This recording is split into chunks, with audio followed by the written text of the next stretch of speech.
안녕하세요. 저는 결혼 후 남편의 그늘에서 사랑받으며 살고 있는 30대 초반의 여성입니다. 결혼 이후 임신한 상태에서도 남편 모르게 당한 시집살이로 스트레스를 받고 곤혹스러웠던 경험 때문에 여러분께 이렇게 사연을 보내게 되었습니다. 남편과 저는 대기업에 재직 중에 만났던 사내 커플이었습니다.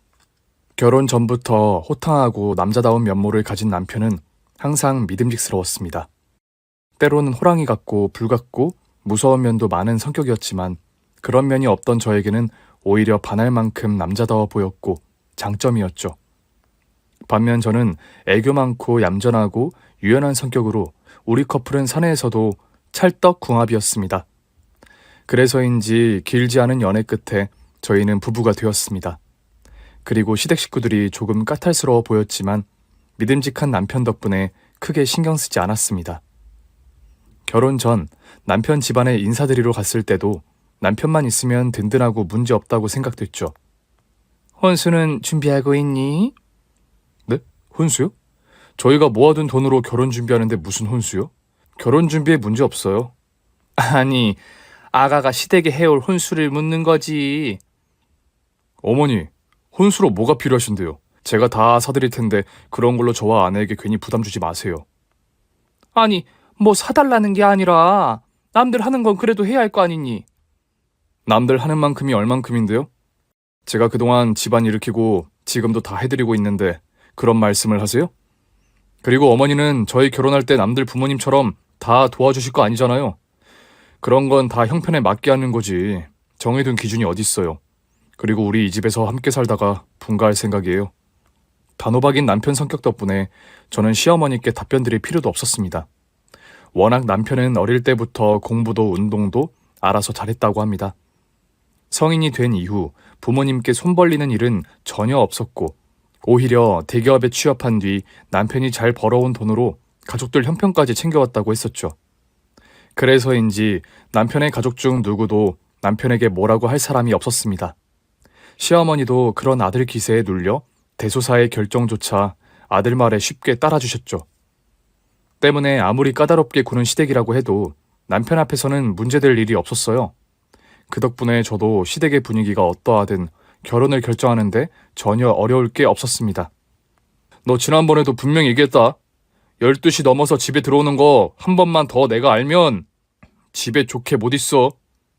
오빠, 나도 이제 20살 다 큰 성인인데 뭘 그래? 내가 뭐 신데렐라야? 뭐? 너 꼬박꼬박 말대꾸하고 내 말 안 들을 거냐? 아, 아니야, 오빠. 일찍 다닐게. 걱정 마. 신우이도 남편의 말에는 바로 순종했습니다. 늦둥이로 곱게만 자라 철없는 여동생이었지만 엄한 남편의 말에는 늘 잘 따르고 눈치를 살폈습니다. 남편에게 2번 이상 말대꾸하거나 고집 피울 수 없을 만큼 남편을 어려워했습니다. 결혼 전부터 남편은 우리가 둘 다 맞벌이하며 지내니 신혼 초기라도 시댁에서 함께 살자고 제안했습니다. 알뜰살뜰 모아서 형편이 되면 분가하자는 의견이었죠. 시댁 식구들과 사는 게 쉽지 않겠지만 맞벌이로 바쁜 우리가 집에 얼마나 있겠나 싶었고 남편의 기세를 충분히 믿고 있던 저는 흔쾌히 승낙했습니다. 결혼식도 잘 치렀고 둘만의 신혼은 아니었지만 시댁에서 결혼 생활을 순탄하게 시작했습니다. 야근하느라 남편의 귀가가 늦어진 어느 날 시어머니는 얘기 좀 하자며 거실로 저를 부르셨습니다. 너희가 분가 안 하고 우리 집에서 같이 사니까 크게 돈 쓸 일 없어서 좋겠구나. 네? 네, 어머니 감사하게 생각하고 있습니다. 앞으로도 잘 부탁드려요. 저도 노력하며 시댁에 잘 맞춰 살겠습니다. 너 남편이 지금 집에 없어서 하는 말은 아닌데 어차피 너희가 집값 아끼며 맞벌이까지 하고 있으니 눈치껏 너가 알아서 시댁 살림에 보탬이 더 되면 좋겠구나. 아들이 주는 용돈이야 늘 주던 거니까 그렇다 치고 식구가 늘었는데 당연하지 않겠니? 네, 그럼요, 어머니. 저희 사용하는 건 저희가 전부 다 내고 드려야죠. 아니, 그건 당연한 거고 너는 혼수도 딱히 해온 게 없는데 참 뻔뻔하다. 가족들이며 하나뿐인 여동생 좀 알아서 챙겨주라는 얘기잖아. 무슨 말인지 모르겠어? 괜히 눈치 없게 네 남편 귀에 들리게 하지 말고. 네, 어머니. 갑작스럽게 뭔가 더 요구하시는 시어머니 말씀에 조금은 당황스러웠지만 분가하기 전까지는 시댁에 사는 형편이기도 하고 당연히 우리가 쓴 것에 대해 드려야 한다고 생각했죠. 그래서 남편 모르게 용돈을 더 드리겠다 말씀드리고는 매번 비밀스레 용돈을 챙겨드렸습니다. 사실 남편은 결혼 전이나 후에도 시댁 생활비를 전부 보태왔고 저희가 시댁에 같이 살면서 쓰는 모든 비용을 포함해 넉넉하게 드리던 상황이긴 했죠. 하지만 어머니는 저도 벌고 있으니 제게도 따로 더 바라고 계셨어요. 늘 혼수를 해온 게 없다는 얘기를 빗대시면서 세뇌라도 하듯이 남편만 없으면 말씀하셨습니다. 언니, 퇴근했어요? 오빠는 같이 안 왔어? 네, 남편은 오늘 야근이라 더 늦게 올 것 같아요. 아, 그래요? 언니, 저녁 식사는 드셨어요? 아직 못했어요. 저랑 식사 같이 하시게요? 네, 언니. 오늘 엄마도 모임 있으셔서 늦으시니까 우리 근처에 나가서 외식하고 오면 어때요? 아, 네, 좋아요. 뭐 드실 거예요? 아, 근처에 맛집 가보고 싶던 곳이 있어요. 같이 가요, 언니. 그때까지만 해도 어린 시누이가 귀엽기도 하고 친해지려고 그러나 싶어서 잘 챙기려고 했습니다. 남편도 늦둥이로 정말 아끼는 여동생이었으니까요. 그리고 시누이가 가보고 싶다던 맛집을 가게 되었죠. 근처라고는 했지만 택시를 타고 멀지 않은 그곳에 도착했습니다. 분위기 좋은 레스토랑이었습니다. 예약하지 않으면 들어갈 수 없던 분위기였죠. 여기 예약 안 하면 안 되는 것 같은데요? 제가 이미 다 예약해놨어요. 언니랑 와보고 싶어서. 아, 잘하셨네요. 그럼 우리 맛있게 저녁 먹어요? 시누이는 매우 신나 보였습니다. 미리 정해놓았던 메뉴라도 있는 듯 알아서 시킨다더니 음식들을 주문하고 사진도 찍고 먹기 전부터 배부른 사람처럼 신이 나서 들떠 있었죠. 저는 메뉴판도 구경 못했지만 시누이가 알아서 주문한다고 하여 그러라고 했습니다. 그렇게 시누이가 주문해준 음식들은 4인이 먹어도 부족해 보이지 않을 정도로 양도 많고 정말 맛있어 보였습니다. 설령 아무리 비싸다고 해도 이 정도쯤이야 남편 여동생에게 사주는 건데 아깝지 않다고 생각됐죠. 언니, 너무 맛있어요. 역시 엄마 말대로 음식은 비싼 게 맛있는 법이라더니 정말 그렇네요? 네, 정말 맛있네요. 많이 드세요, 아가씨. 언니, 우리 와인도 한잔 할까요? 한 병 주문해서 같이 나눠 마시면 어때요? 묻는 건지 이미 정한 사실인지 시누이는 와인도 알아서 주문하더니 제게 종종 술도 한 잔씩 하자며 기분 좋은 하이텐션 목소리는 레스토랑 천장까지 치솟고 있었습니다. 맛있다고 연신 웃고 떠들며 신나게 즐겁게 저녁 식사를 하는 시누이가 철없어 보였지만 한편으로는 귀엽기도 했죠. 식사를 마치고 저는 계산대로 향했죠. 50만 원 넘은 저녁 식사 비용에 많이 당황했지만 그래도 시누이와 처음 술도 한잔하는 자리까지 마련한 셈이니 기분 좋게 계산했습니다. 시누이와 제가 집 앞에 도착했을 때 야근하고 귀가한 남편과 마주쳤습니다. 어디 다녀와? 아니, 내가 조금 늦어서 새언니랑 통화했더니 나 데리러 마중 나와 주셨어. 그래서 같이 들어오는 길이야, 오빠. 저는 잠시 머뭇거렸습니다. 시누이는 남편의 질문에 급하게 답하기도 바빴고 저와 같이 저녁 식사를 하고 왔다는 얘기는 꺼내지도 않았죠. 그러더니 시누이는 저를 향해 한쪽 눈을 깜빡이며 윙크로 사인을 주더군요. 엄하고 무서워하는 오빠가 뭐라고 할까 무서워서 그러나 보다 하고 저도 그냥 잠자코 있었습니다. 너 술 마신 거 아니지? 술은 무슨, 친구들이랑 저녁 먹고 오느라 조금 늦은 거야, 오빠. 나 피곤한데 들어가서 씻고 잘게. 두 분 다 굿나잇 되세요. 집에 들어오자마자 시누이는 자기 방을 향해 황급히 사라졌고 저도 아무 일 없다는 듯이 지나쳤습니다. 여보는 식사했어요? 아까 먹었어. 자기는? 호랑이같이 불같은 성격에 엄해서 가족들은 무서워하는 남편이었지만 야근하고 피곤해도 제게는 늘 다정한 남편이었습니다. 동생이 어려서 철이 없어. 밤에 늦게 온다고 전화하면 나한테 얘기해. 괜히 자기가 마중 다니고 하면 여보도 피곤하고 쟤도 버릇 나빠져서 안 돼요. 알았죠? 알겠어. 피곤한데 어서 씻어요, 여보. 여보, 내일 주말인데 점심 저녁 몽땅 가족들과 외식이라도 할까? 집에서 다 같이 식사 챙기다 보면 자기도 피곤하니까 쉴 겸. 좋아요. 그럼 나야 편하지 뭐.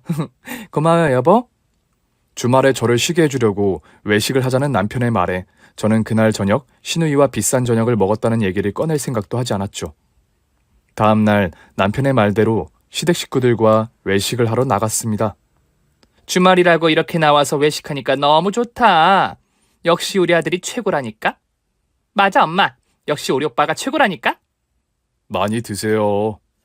잘 먹겠습니다. 역시 고기는 이렇게 야외로 나와서 먹어줘야 더 맛있어. 시댁 식구들은 서울 근교로 외식하러 나온 자리에서 남편을 끊임없이 칭찬하고 있었습니다. 그리고 근처에서 드라이브도 하고 난 후 집에 돌아오는 길에 동네 식당에 저녁 식사를 위해 들렀습니다. 여긴 좀 별론데. 이런 데 올 거면 그냥 집에서 김치찌개에 밥 먹지. 여기 허름해 보여도 김치찌개 맛집이야. 오늘 전부 외식하고 들어가서 편하게 쉬려고 그러니까 맛있게 먹어. 오빠, 그래도 여긴 좀 별로야. 실컷 점심 좋은 데서 먹고 저녁에 뭐 이런 곳에 왔어? 가족과 함께 종일 외식하고 나들이 하면 감사하게 생각해야지. 너 또 투정 부리고 혼날래? 싼 곳에 갈 수도 있지. 맨날 너 하고 싶은 대로 비싼 곳만 가야 좋아? 알겠어, 오빠. 저녁은 다이어트다 생각하고 조금만 먹지 뭐. 저녁 식사를 하러 들른 허름한 식당이 마음에 안 들었던 모양인지 신우이는 계속 투덜거리다가 오빠에게 혼이 났죠. 그래도 남편의 몇 마디면 신우이는 금세 수그러들어서 다행이었어요. 그런데 점점 남편이 야근하거나 출장이라도 가고 집을 비우는 틈만 나면 신우이는 비싼 저녁을 사달라고 하거나 제게 용돈을 달라고 여우짓을 하기 시작했습니다. 처음에는 별일 아니다 생각했죠. 언니, 죄송하지만 오늘 제가 집에 오는 길에 현금을 분명히 찾아왔는데 없어졌지 뭐예요? 너무 속상한데 오빠한텐 말하지 말고 조금이라도 용돈 좀 더 주시면 안 돼요? 길에서 돈을 잃어버렸다고 하니 속상하겠다 싶어서 용돈을 줬어요. 5만 원이 10만 원이 되고 10만 원이 20만 원이 되고 이자도 아니고 점점 불어갔죠. 그런데 이런저런 핑계로 야금야금 용돈을 달라고 하는 게 부담스럽긴 했지만 남편의 여동생이다 보니 용돈 주는 문제로 손절할 수도 없는 노릇이었죠. 호의가 계속되면 당연한 권리인 줄 착각한다더니 신우이는 점점 더 용돈을 대놓고 요구하기 시작했습니다. 언니, 이달에는 살 게 좀 있는데 새언니가 보태주면 좋을 것 같은데. 새언니 어떡해요? 저 소매치기 당했나봐요. 언니가 주신 용돈 분명히 가방에 넣고 다녔는데 집에 오니까 없는 거예요. 저 너무 속상해요. 새언니, 제가 어릴 때부터 진짜 친한 친구가 있는데 이번 주에 그 친구 생일이거든요? 걔네 찐 부잔데 매번 저만 용돈이 부족해서 제대로 선물을 못 사줬던 게 창피했거든요. 근데 이번에는 제가 대기업 다니는 새언니 있으니까 용돈 받아서 좋은 거 사준다고 했어요. 언니, 저 40만 원만 보태주시면 안 될까요? 제가 새언니 자랑을 엄청나게 해왔거든요. 별별 핑계와 술수를 써가며 제게 점점 과한 용돈을 요구하기 시작한 신우이. 계속 요구하는 신우이의 용돈 액수는 계속 오르기만 하는 물가와도 같았습니다. 계산을 해보니 하다 못해 제 월급 4분의 1을 가져가고 있었죠. 그래도 하나밖에 없는 남편의 늦둥이 여동생, 신우한테 안 줄 수도 없고 시어머니는 신우이 용돈만큼은 저더러 꼭 더 챙겨주라는 식으로 눈치를 주기 시작하셨습니다. 너 지난번에 막내한테 용돈 후하게 줬다며? 잘했네. 그 정도는 매달 좀 챙겨줘도 되잖아? 너가 시집 올 때 제대로 혼수를 해왔었다고 생각해봐. 그럼 그 푼 돈 얼마 되지도 않지, 안 그래? 그놈의 혼수를 그냥 시집 올 때 제대로 해드렸으면 이런 상황이 없는 건가 싶은 생각이 들 정도였습니다. 해도 너무한다는 생각에 남편에게 얘기하기로 마음먹었죠. 같이 퇴근은 했지만 미루다 미뤄 그날 밤 남편에게 어렵게 얘기를 꺼냈습니다. 여보, 나 할 얘기가 있어요. 뭔데? 중요한 얘기야? 아까 퇴근길엔 아무 말 없었잖아. 실은 신우이가... 동생이 왜? 무슨 일 있었어? 신우이 얘기라는 점에 남편은 귀를 기울이기 시작했죠. 집중하는 남편을 보니 제 얘기를 듣고 당장이라도 가족들을 소집해서 오밤중에 집안 분란이라도 일으키려나 싶어 말을 시작도 하기 전에 심장이 두근거리기 시작했습니다. 그래서인지 어리석게도 저는 사안의 심각성을 알리는 상황까지는 말 못했죠. 아, 무슨 일은 아니고요. 뭔데 망설여? 동생이 뭐 문제라도 있대? 아, 그게 동생이 용돈이 좀 필요한 것 같아서 제가 몇 달째 주고 있었거든요. 잘했네. 걔가 곱게만 자라서 아르바이트 할 생각도 못하고 돈이 없지 뭐. 근데 그게 점점 더 많이 필요한지 액수가 점점 늘어나서 말인데요. 얼마나? 내가 보태서 줄 테니까 자기가 주는 척하면서 용돈은 챙겨줘요. 혹시 터무니없게 달라고 하면 물론 크게 혼도 내고. 괜히 말 꺼냈다 싶었습니다. 남편은 직선적으로 말하는 성격이다 보니 탈이 생기면 바로 그 자리에서 혼을 내라고 하지만 저는 그럴 입장도 아니고 남편이 없는 상황에서 시무와 시누이까지 상대하다 보니 그럴 수가 없었거든요.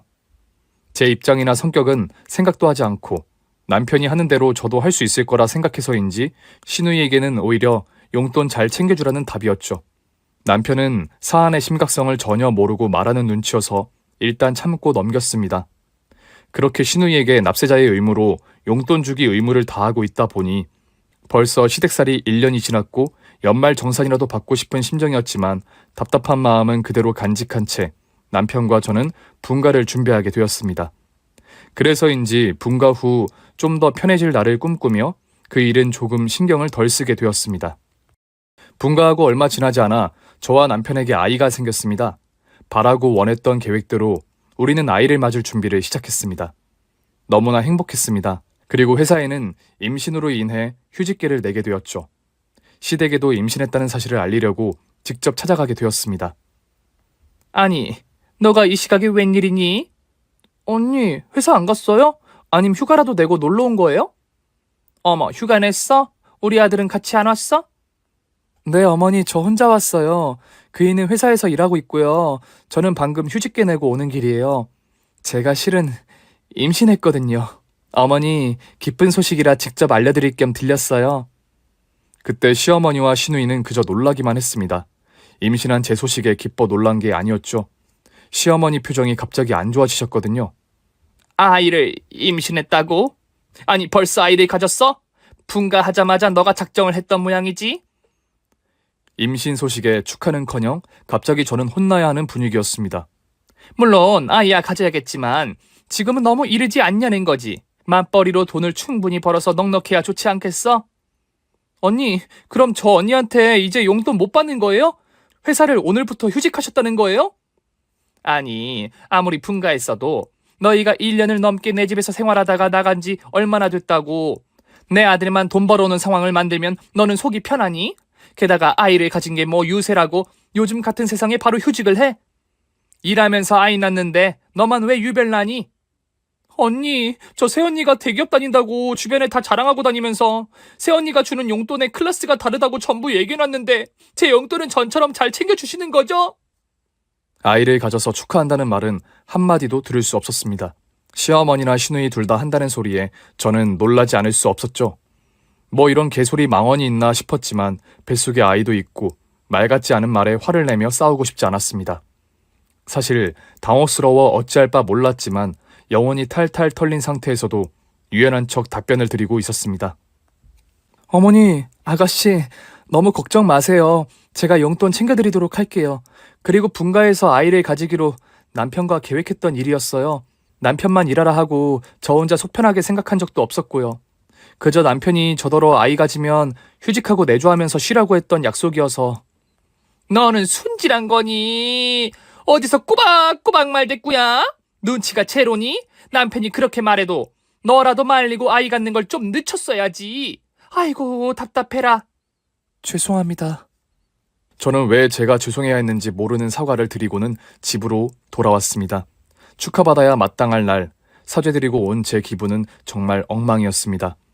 울분이 가시지 않아서 집안에 혼자 덩그러니 넋놓고 있다가 남편에게 전화를 걸었지만 바쁜지 부재 중이었죠. 그렇다고 이런 상황에 친정엄마에게 하소연하기도 석연치 않았습니다. 수다나 떨며 마음을 풀까 싶어 친한 친구에게 전화를 걸었습니다. 나 속 터져. 임신 소식을 시댁에 알렸는데 시댁 반응이 어떤 줄 알아? 나 진짜 막장 드라마 출연한 기분이었다니까. 아니, 남편한테 꼼짝도 못한다면서 남편한테 다 일러 바쳐서 혼내줘 버려. 심하게 굴면 그래야지. 지금 당장은 뭐 그냥 넘길 수준이야. 내가 듣기엔 넘길 수준 아닌 것 같은데 너 이제 홀몸도 아닌데 아이 생각해서라도 스트레스 더 이상 받으면 절대 안 돼. 알았지? 그래도 시댁에서 분가한 상태라 그나마 다행이라는 생각이 들었습니다. 시댁에서 시댁 식구들을 마주하며 뱃속에 아이를 태교하기 힘들 게 분명했으니까요. 며칠 뒤 시누이가 연락도 없이 집에 찾아왔습니다. 임신 소식을 알렸던 그날 미안했다고 하면서 뭔가 잘못을 만회하려고 온 사람처럼 단 한 번도 그런 적 없던 시누이가 양손 무겁게 과일 바구니를 들고 찾아왔죠. 새언니, 지난번 집에 와서 임신 축하도 제대로 못 해줘서 미안했어요. 아, 고마워요, 아가씨. 제가 자주 찾아뵐게요. 이제 조카도 생기면 저 고모 되는 거네요? 그렇게 찾아오기 시작한 시누이는 거의 매일 오다시피 하기 시작했어요. 그리고 돌아가는 길에는 택시를 탄다며 택시비라는 빌미로 용돈을 타가기 시작했습니다. 언니, 오늘 집에 계시죠? 저랑 놀아줘요. 엄마가 집에 친구분들 모시고 저녁 초대하셨다고 하셔서요. 그리고 꼭 남편이 귀가하기 전에는 용돈을 받아서 돌아가기 시작했습니다. 또 어느 날은 제가 친정에 다녀온다고 제가 없는 집에 낮부터 친구들을 불러서 파티라도 하고 다녀간 모양인지 엉망진창을 해놓고 급히 도망가듯 사라져버렸죠. 친정에서 쉬고 와도 집에 와서 청소하느라 쉴 틈이 없었습니다.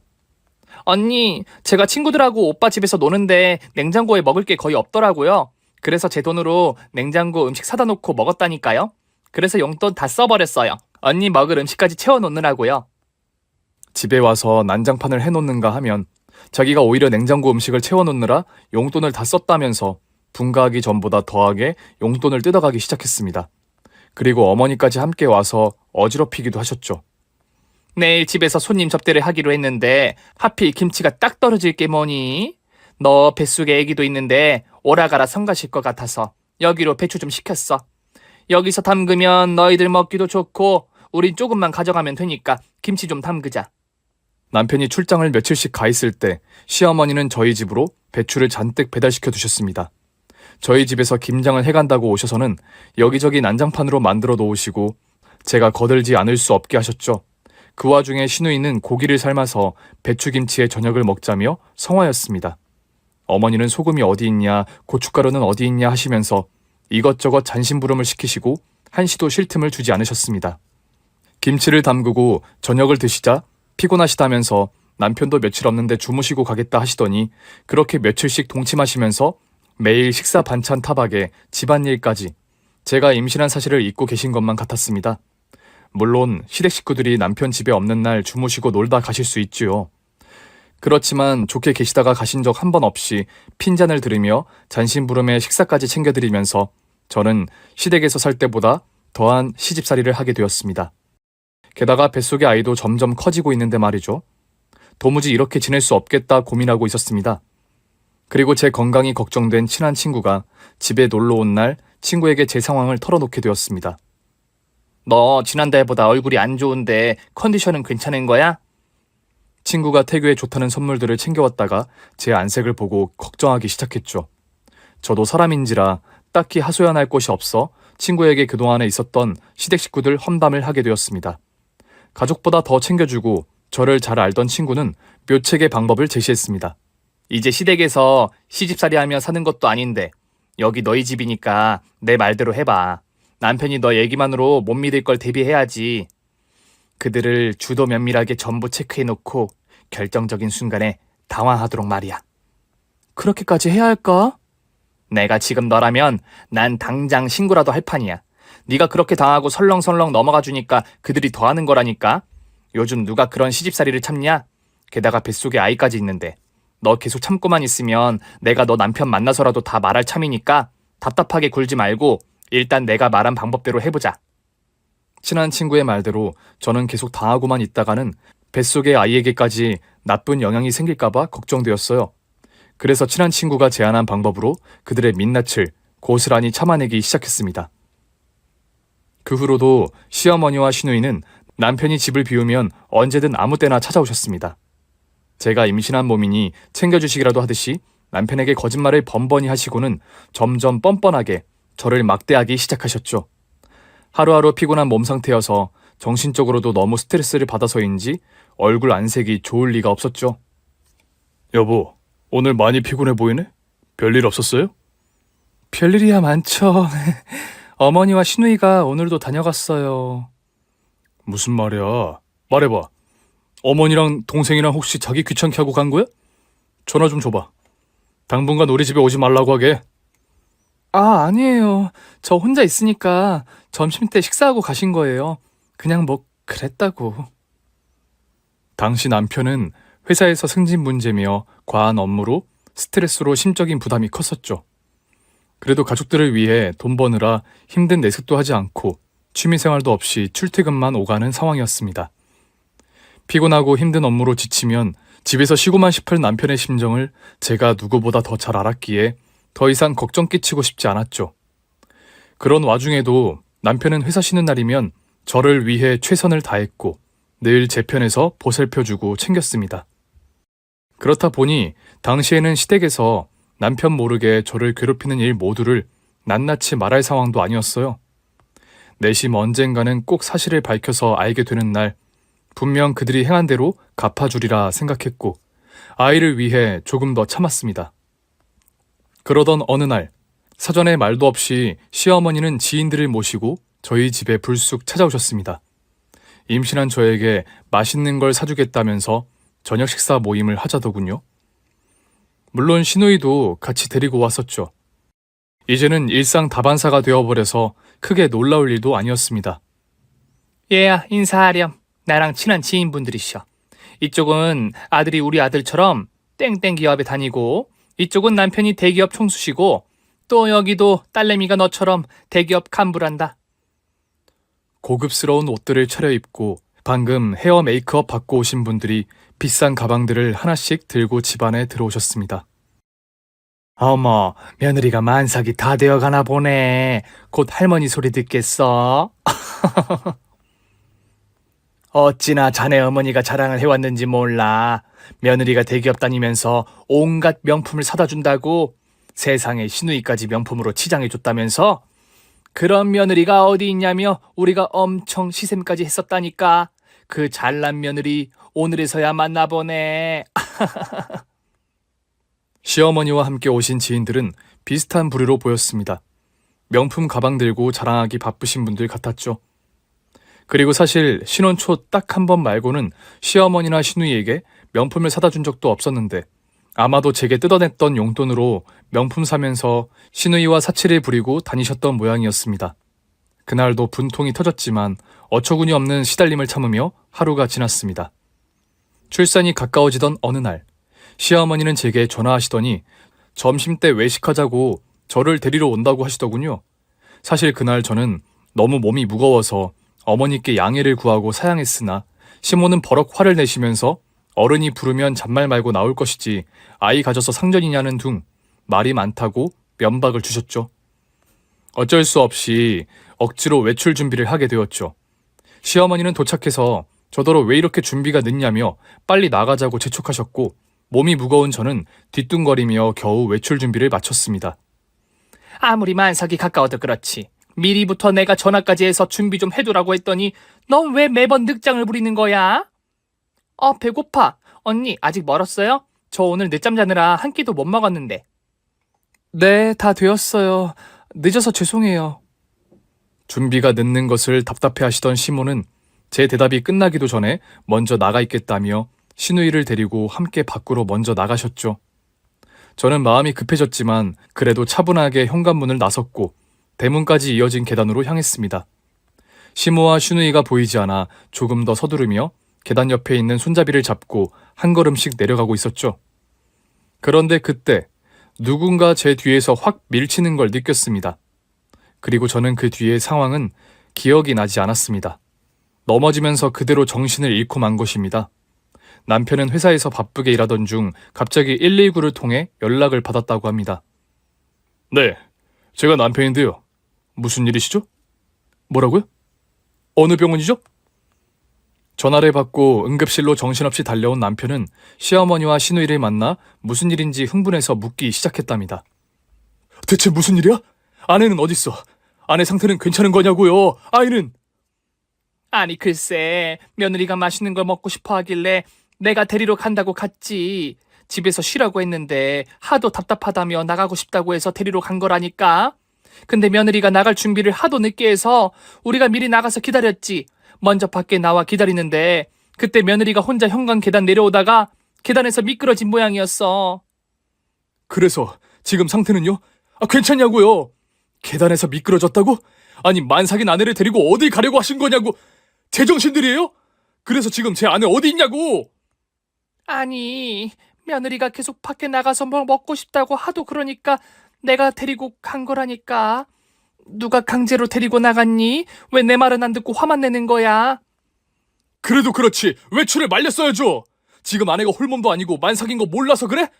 만일 어디 하나라도 다쳤다고 하면 진짜 둘 다 가만 안 둬 진짜. 아, 의사가 괜찮다고 했어. 지금 며느리 잠들어 있는 상태라고. 깨어나면 뱃속의 아이 상태도 다시 한번 체크해본다고 했고. 제발 흥분 좀 가라앉히고 내 말 좀 들어봐. 지금 내가 이 와중에 흥분 안 하게 생겼어? 도대체 며느리를 돌보러 간 거 맞아요? 남편이 시어머니에게 흥분해서 화를 내며 난리치는 목소리에 정신이 들었습니다.